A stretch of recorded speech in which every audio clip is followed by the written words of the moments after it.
আসসালামু আলাইকুম সবাইকে। আশা করি সবাই ভালো আছেন। আমিও ভালো আছি আলহামদুলিল্লাহ। রাশিয়াতে স্টাডি বিষয়ে অনেকে অনেক ধরনের প্রশ্ন করে বা অনেকের অনেক ধরনের চিন্তাভাবনা থাকে যে আসলে কার মাধ্যমে অ্যাপ্লিকেশন করলে ভালো হবে, কার মাধ্যমে কি করলে সবচেয়ে বেশি ভালো হয়।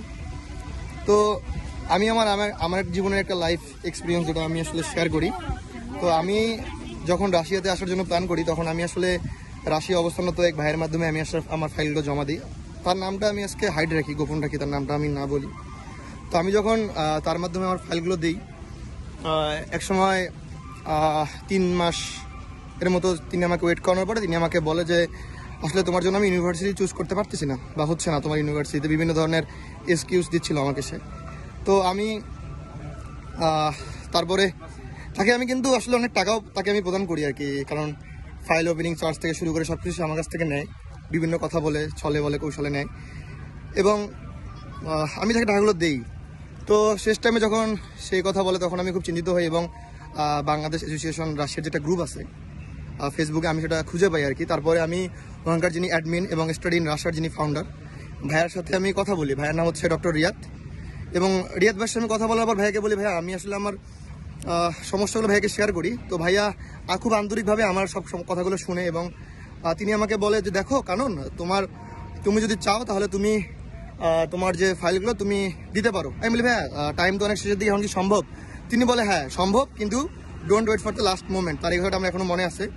তো ভাইয়া যখন আমার ভাইয়াকে আমি ফাইলগুলো দিই, ফাইল দেওয়ার পরে ভাইয়া আমাকে 15 দিনের মধ্যে কন্ট্রাক্ট পেপার দেয় এবং আমি মস্কোতে পড়ার স্বপ্ন ছিল। মস্কোতে আমাকে তিনি Russian institute of social study ইউনিভার্সিটিতে উনি আমাকে অ্যাডমিশন নেওয়া দেয় এবং কন্ট্রাক্ট পেপার দেওয়ার পরে আমি আমার যে ইউনিভার্সিটির টিউশন ফি সেটা আমি পেমেন্ট করি এবং পেমেন্ট করার পরে আমি ওয়েট করি এবং ভাইয়াকে বলি ভাই আমার ইনভাইটেশনটা কবে আসবে? ভাইয়া বলে যে একটু ওয়েট করো কারণ ইনভাইটেশনটা তোমার সময় মতো এসে যাবে। আর যখন ইনভাইটেশনটা ইস্যু হয় তো তারপরে আমি খুব সহজেই আমি কিন্তু আমার প্রসেসটা আসলে বলতে গেলে আমার 2.5 মাসের মধ্যে আমার সব কিছু কমপ্লিট হয় এবং আমার অ্যাম্বাসি ফেসের যে বিষয়টা, আমি অ্যাম্বাসিটা ফেস করি কি বলে ওটাকে, আমি লাইনে দাঁড়াই, কারণ রাশিয়ার তো অ্যাম্বাসিতে আসলে অ্যাপয়েন্টমেন্ট সিস্টেম নাই এবং এখানে অনেক সমস্যার সম্মুখীন হয় স্টুডেন্টরা। এটা আসলে এদের নিয়ম, এটা যে লাইন ধরতে হবে, আমিও লাইন ধরি।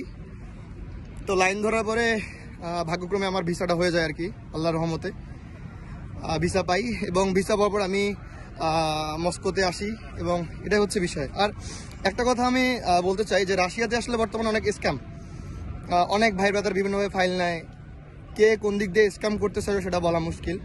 তো ভাইয়াদের যে বিষয়টা, আমি আমার দিক থেকে যেটা অপিনিয়ন যেটা বলতে পারি, আসলে ভাইয়াদের মাধ্যমে যে কেউ কাজ করে বা ভাইয়াদের মাধ্যমে সিস্টেম যে আসে, মানে আসবে ইনশাল্লাহ, তার কাজ হবে, সঠিকভাবে হবে আর কি। আর ভাইয়া হচ্ছে আন্তরিক, অনেক ফ্রেন্ডলি, আর ভাইয়া যতটা পরিমাণ পারে সাহায্য করে। আপনি যে ভাইয়াকে রাত 1টার দিকে ফোন দেন বাংলাদেশ টাইমে, তবুও ধরে, তিনি যদি নিজের কোনো ব্যক্তিগত কাজে যদি ব্যস্ত না থাকে। এবং ভাইয়া কিন্তু অনেক ভালো একজন মানুষ। ভাইয়ের রাশিয়াতে তার একটা ভালো একটা ফেম আছে। হ্যাঁ, স্টুডেন্টরা ভাইয়ের মাধ্যমে আসতেছে, কারণ আমি মনে করি রাশিয়াতে অনেক স্ক্যাম, বর্তমানে অনেক সমস্যা চলতেছে যে বিভিন্নভাবে স্টুডেন্টের কাছ থেকে টাকা হাতিয়ে নিচ্ছে বিভিন্নভাবে। সেখানে স্টুডেন্টরা বলতেছে যে ফাইন ওপেন করো, হ্যান করো, এটা করো, ওটা করো, কিন্তু এক সময় দেখা যাচ্ছে তাদের কাছ থেকে টাকাগুলো হাতিয়ে নিচ্ছে। তো এটাই আর কি, মানে প্রত্যেকটা মানুষের জীবনে মানুষ বিভিন্নভাবে ক্ষতিগ্রস্ত হয়। আমার স্বপ্ন ছিল বিদেশে পড়ার, সেটা আমার ডক্টর রিয়াদ ভাইয়া এবং আল্লাহর রহমতে আমি এখন বর্তমানে আমি মস্কো শহরে আছি। আমি মস্কো বেদেনকায় থাকি আমি। তো এটা হচ্ছে বিষয়। আর যারা যারা আসলে রাশিয়া নিয়ে আসলে খুব চিন্তিত বা রাশিয়ায় আসবেন, রাশিয়ার কী আছে বিষয় এগুলো জানার জন্য অবশ্যই ডক্টর রিয়াদ ভাইয়াকে আপনারা নক করতে পারেন এবং উনি যতটুকু পারবে আপনাকে হেল্প করবে। উনি অনেক আন্তরিক একজন মানুষ, আর ভাইয়া অনেক একজন ভালো মানুষ। আর আমি এটাই বলবো যে রাশিয়াতে অ্যাপ্লিকেশন করতে